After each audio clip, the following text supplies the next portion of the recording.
even observers, honest observers will tell you, the media that witnessed these by-elections, it's impossible. Ukipewa shilingi 1,500 utapata kura wapi ya kuweka kwa box na utaekelea wapi mbele ya all these cameras and eyes? It is an impossibility. So let us get that clear.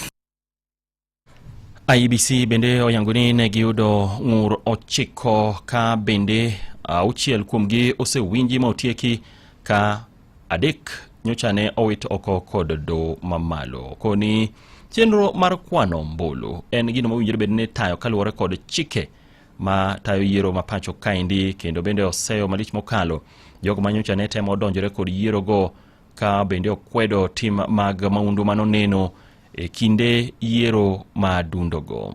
We condemn these instances of assault not only against our officers but also against the general public. We also witnessed vandalism and destruction of election materials. All these incidences were reported and I think they are being processed by the National Police. We had situations where some 6 polling stations were affected by this kind of incidences of assault and vandalism. Voter bribery and impersonation, we cannot bury our heads in the sand. These things happen and something must be done about them. Interference by organized groups. We've spoken about that issue of mobilization of goons.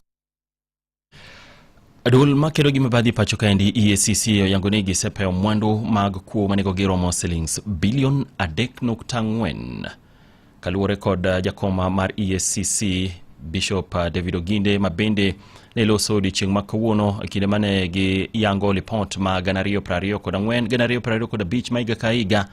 Wacho ni mwandu maket kod mago nyaka sani nitiere lwet EACC ka bende oluwo ni giseyudo lipode ma kwan giromo 4,183 mabende gi thuolo masani gise nono 1,846 mar neno ni gikedo kod mibadhi kayudore kaluwore kod lipode ma gi osechwalnegi.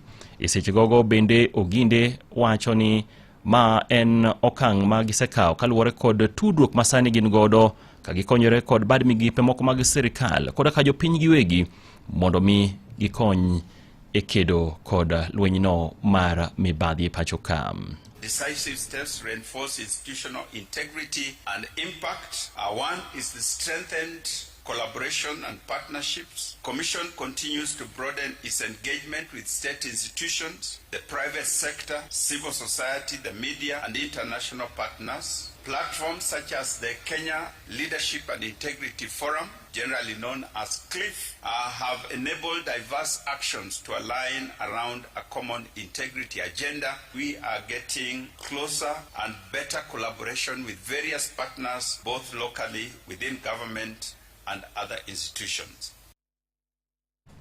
Senator Mara County Mabusia Okio Mtata Korobogo mar makobure do ka kwedo godo chenro mar serikal mar uso shares mage e kambi mar Safaricom. Omutata wacho ni kata uwuok oko tumusuo kod jatend migawo mar omenda John Mbadi mabindo kuni ne orem ng'ado ne serikal rieko malong'o e wi okang' mar uso shares mage e kambino mar Safaricom. Omutata odhi nyime ka kuni kambi mar Safaricom ni kod nonro mag oganda jo Kenya mudhuro ma ok nyal kawo shares mag serikal ikete e lwet kambi machielo mabinde koro oikore mar ng'iewogi.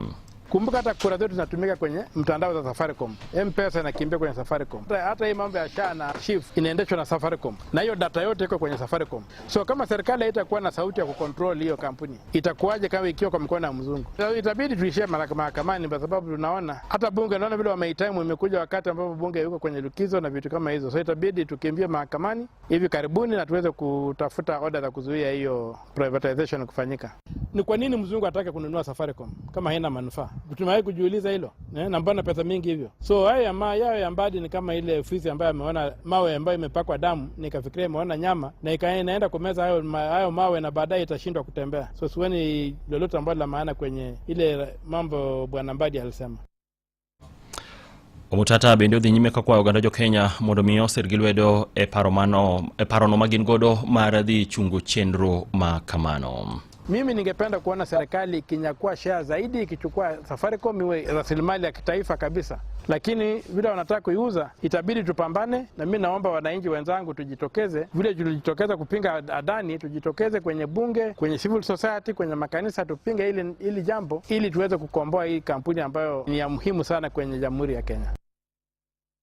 Kaudhi nyime kod weche manyien en ni jatend duond bura mar DAPK Eugene Wamalwa koro bende chano mar dhi e do ka gengo chenro ma sirkal ni godo mar daro jodak ma Ikolomani kaunti ma Kakamega e kuonde ma nyose fweny ni nitiere kod mula kanyo loso e gwenge ma Funyula e kaunti ma Busia. Wamalwa wacho ni gin kaka kweth makwedo sirkal gibro tiyo kod yore mag do mar neno ni chenro makamano ochungi, ka bende ojiwo jood bura mawuok e Imbo mar Kenya mondo mi osir okang' makamano.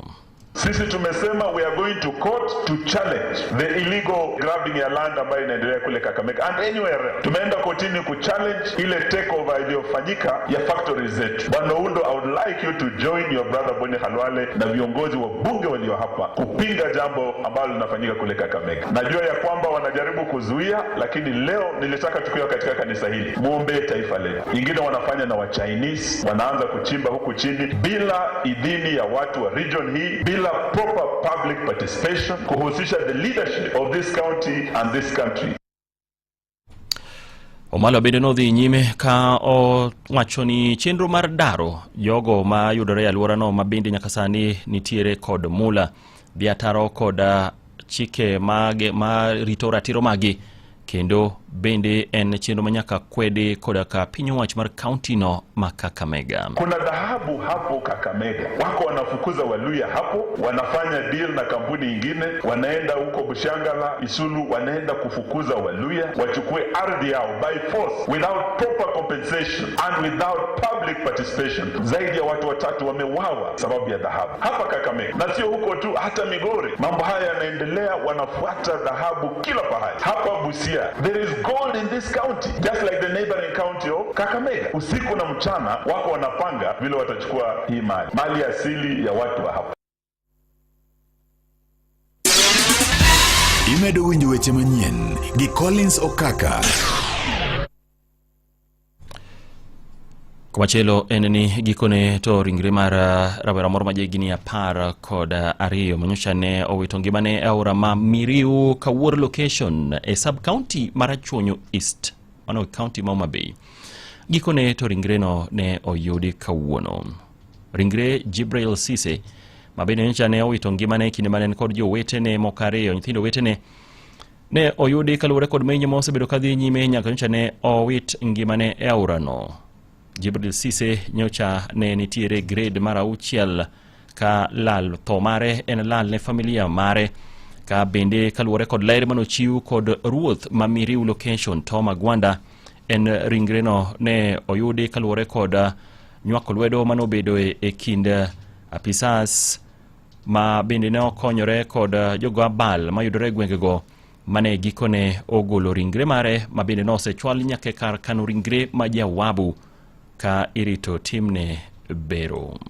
Aduoko erokamano ne joma nokonyowa e manyo wuoyi matin Jibril Sise. Nolal pi chieng' tich abich kendo yude kawuono. Waduoko erokamano ne tim mane menyo kotelnegi gi Coast Guard from Kisumu to gi local deep divers kotelnegi gi Richard Arogo. Gitiyo matek momiyo koro wayudo dend wuoyi matin. Nikech pek po nitie, wabiro gombo mondo mi pod wayud kony kokalo kuom well wishers mondo mi ting' mar kopo mar wuoyi matisni obed successful. Ndalo rusa mar Desemba ni obor. Wakwayo jonyuol ni bede uru gi nyithindo machiegni. Ung'i kama nyithindo dhiye mondo mi kik nyithindo owuoge lwetwa. Nitie masira mwanyalo geng'o kadipo ni wabedo close to our children. Waronje kaunti ma Migori kama yudo ni migao mar thieth kaunti no ma Migori ka achiel kod bada migepe mamoko mopogore kod joera mag adhula koro biro kanyakla mar neno ni okonyo e kedo kod moko kuom midhiero 3 madito mapod kelo pek e ngima rowere e kaunti no. Manok moting'o koda ka gamo iyo mawiu, landruok mag kute mag ayaki ka achiel kod lwenje mag kit chwech. Jojo ma reporter marwe kaunti ma Migori miyo waler mathoth. Okenge makedo kod mako yiemo mondo gamo kutego mag ayaki kod lwenjego mag kit chweche kind rawere ma ong'ere kod onge kaka triple threat e alwora mar Nam Dolwe kaunti ma Migori imedo jiwo ka itiyo kod yore mopogore opogore. Bago tuke kuom yore ma itiyo godo e kedo kod midhiech adekgi ma juko rawere. Piem mar tuke mag opich adhula ma ong'ere kaka Managers Cup ma osir kod Steve Ogony en achiel kuom mago ma itiyo godo e kedo kod mako yiemo mondo gamo kutego mag ayaki kod lwenjego mag kit chwech e kind rawere e alworano mar Nam Dolwe e kaunti ma Migori. Collaboration wasebedo go higa ka higa mondo mi kaka wanacha talent to bende ji nyalo yudo thieth mayot within the 7 days ma tournament dhi mbele. Facility kacha gi luor bire nikech iyudo ka joma tiyo facility kacha gin jogweng giango nene to dhi nyar ng'ane no bire family planning to luor ni nyinge idhi landi. Ka okalo kuom tuke mag adhula mane obaga lap masori apisas mawuok e migawo mathiedho e kaunti ma Migori kod ruogno mar Lwala Community Alliance oyudo thuolo mar chopo kuom rawere mathoth kendo miyogi puonj kaachiel kod kata miyogi yore mag komo nyuol kod mamoko. Doka seche moko yudo pesa mana mondo wadhi kata family planning tek but nikech nokelnwa go for free omiyo nwayude yo mayot nikech kaka ambi aja youth to ja youth kaka sani kaka ikaro ni ok anyal bedo ni an kenda nikech ang'eyo ni an gi ng'at moro bathe manyalo bedo ni an godo. No chuna ni abia ka family planning mondo ageng' godo ich moyiu. Kaka wandiko report giko dwe tiyudo ka teen pregnancy kata joma bire clinic nyithindo matindo makoro nowe school ni nikech ich sani koro waonge godo. Tin sana. Apisa e migawo mathiedho e kaunti ma Migori Joy Mandela wacho rawere mathoth pod oluor chope ute mag thieth mondo giyude yore mag komo nyuol, pimo kutego mag ayaki kod mamoko. To ko wachiwe elto to the community nyaka skunde bende wadhi wawuoy. Koro ing'eni school to di wachi ni future planning school ti di wacho ni abstain. Ting'eni abstain to nitiere already jomoko ma ok nyal abstain. Rawere mathoth pod yuago nok mar puonj e weche mag kedo kod mako yiemo mondo gamo kutego mag ayaki kaachiel kod lwenjego mag kit chwech e kinde ma jochiw thieth bende seomo kuom jonyuol kaachiel kod jopuonj. Ok giyud services gi mayom nikech they lack awareness but being ni mpira ni ne dhi mbele omiyo wayudo awareness from the YPPs. Yudo ka nitiere skunde moko ma kidhie gi family planning aurusiwi igriempi e school. Idhi yudo ka ot sori yudo ka ng'ama miyo gidak e room achiel nyithindo ema nindo kanyo to jonyuol bende nindo kanyo. Iyudo ka moro kaka poverty iyudo ka janyuol ok nyal res ne gimoro to en gi boyfriend ne kumoro manyalo res gimoro mano dwarno, for example sanitary towels yudo gima chalo kamano. Ko yudo boyfriend manyalo res temo dhi kuome to end up ni omako ich machon. Omiyo wa identify nyithindo gi to wachak wa collaborate gi jok moko maonge kata ka manyalo kawo ting' mar nyithindo gi mondo tergi school. Johera mag adhula bende nitie chenro ni mar kedo kod midhiech adek ma juko rawere ojiwo rawere mondo koro mak ma otegno weche mag tuke. Higani ne wan gi timbe 24 e Managers Cup. Theme mar higani ne en tiyo gi tugo kaka yo manyalo kelo employment. Wado bedo gi piche every weekend nyaka December room. Makata kama wantie kani wan gi jo FKF ni nyithindo mabet beyo oyud thuolo mar dhigo mpira e pinje maoko. Ne nyaka londo maramo kuok e kaunti ma Migori an Jo Juma. Station for the Luo Nation. Kakora tieko weche manyien manakelo nyakoro mag jwang' mag thuond wechego kaketogi e yo machuok. Jakom mar dul mar IBC wuok oko ka seyo moko kuom jotelo manyocha ne temo donjore kod yiero madundo manobagi pacho ka endi tarik 27 mabende ne luongore ni super agents. Dul makedo kod mibadhi EACC oyango ni gisepeo mwandu mag kuo manengo gi romo shillings bilion 3.4. Ka gikone ringre rawera maje gini 12 manyocha ne owito ngimane e aora ma Miriu Kawuor location e sub-county mar Achonyo East, county Homa Bay, gikone ne oyud ringre mare.